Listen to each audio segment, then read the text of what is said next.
On the brief this morning is the assurance by the Minister of Defense, Badar Abubakar, that the end of banditry in Nigeria is near, while also urging the troops of Nigerian Air Force to synergize with group forces and ground forces and other stakeholders to defeat the terrorists.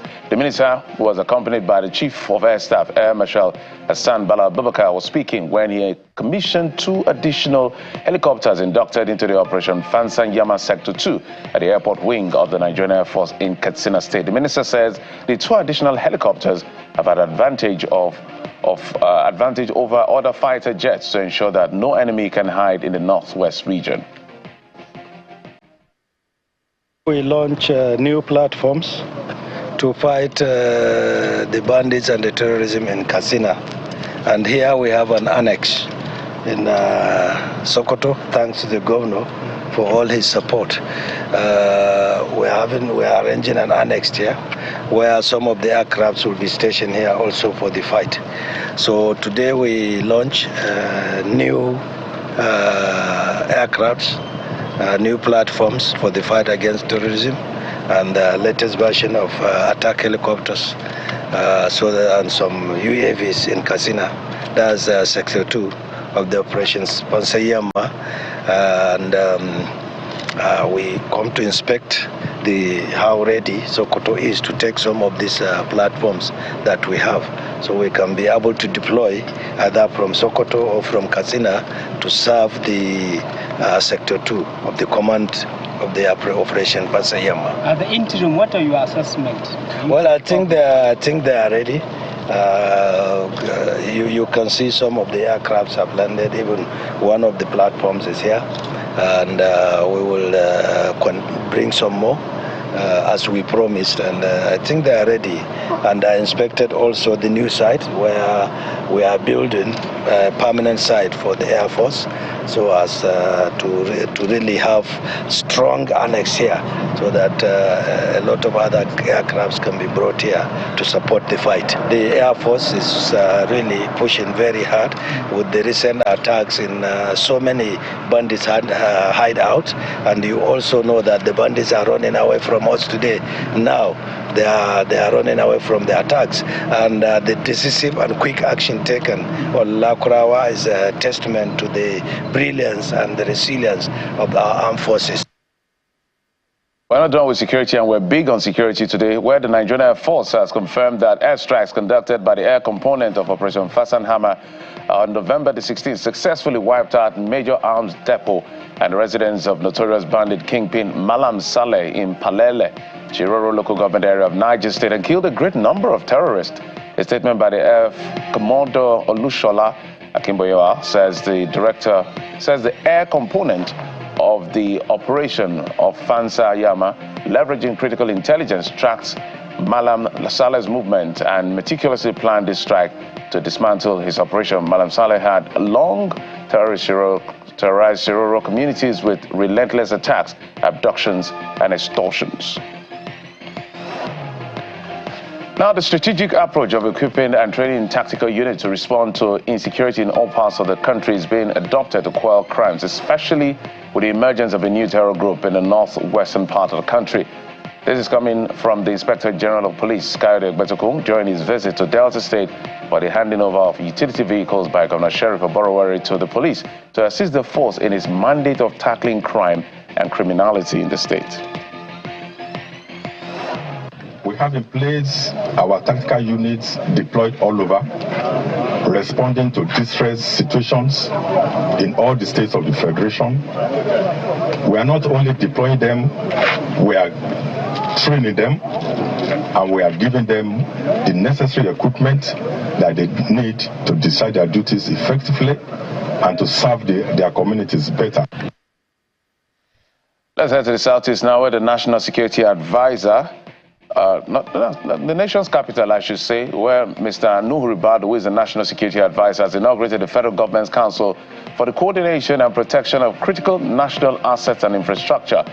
This inauguration is happening at a time when several national critical assets and infrastructure, including electricity transmission and telecommunication infrastructure lines, as well as oil installations, have recently come under severe attacks by vandals who continue to undermine national economic interest. Critical national assets and infrastructure which undergird our transportation system, energy grids, communication networks, and essential services are the backbone of our society. However, in an ever-evolving landscape, fraught with challenges, these assets are also facing growing threats from various sources, including criminal terrorists. As National Security Advisor, I am delighted and honored to inaugurate the Federal Coordinating Council for Critical National Assets and Infrastructure Protection, which will midwife our efforts in the protection of Nigeria's critical national assets.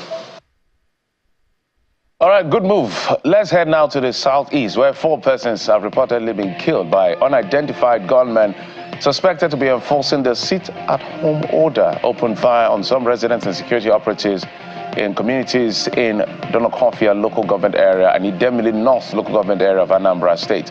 According to eyewitnesses, the gunmen were said to have arrived at Batete community and opened fire on some residents before proceeding to Ukpo roundabout, where they also fired sporadically, while also allegedly setting ablaze some vehicles of vigilante operatives and killing at least 4 of the vigilante men. The police force in the state has confirmed to Channels Television that the command was aware of the incident and had deployed some operational personnel to the scene. The governor of Edo State, Monday Okpebolo, has assented to a 485 billion naira revised supplementary budget passed by the State House of Assembly. The governor, while reacting to the speedy passage of the bill, thanked the lawmakers who were at the government house to present the document, as he believes their action will be able to will enable government to carry out expeditious execution of developmental plans in the state. In business news, the federal government has confirmed it will sign final investment decisions or financial investment decision on 2 deep water exploration projects by mid-2025. This was revealed by the Special Advisor on Energy to the President in an address at the African Energy Week in Cape Town, South Africa. She notes that the Nigerian government has so far been able to unlock over $1 billion in investments across the value chain, and by the middle of 2025, FIDs on 2 more projects will be signed, including a multi-billion-dollar deep water exploration project. On the international scene, the European Union has widened sanctions against Iran over its support for Russia's war on Ukraine, including targeting vessels and ports used to transfer drones and missiles. In a move decried by Tehran, the 27-nation bloc said it prohibited the export, transfer, and supply or sale from EU to Iran of components used to make missiles and unmanned aerial vehicles known as UAVs. It also banned any transaction with ports owned, operated, or controlled by sanctioned individuals or entities or otherwise used to supply Russia with drones, missiles, and related technology and components. Let's now talk sports. Rwanda produced a brilliant display in their Africa Cup of Nations qualifier on Monday, beating Nigeria 1-2. Despite the win, the Rwandans did not qualify for the 2025 AFCON as they fell short to Benin Republic, who picked up the ticket in that particular group. A brilliant solo effort from Samuel Chukwueze had given Nigeria a breakthrough in the 59th minute, but 2 quick-fire goals from the Rwandans silenced the Nigerian home crowd and handed a historic win to the Rwandans.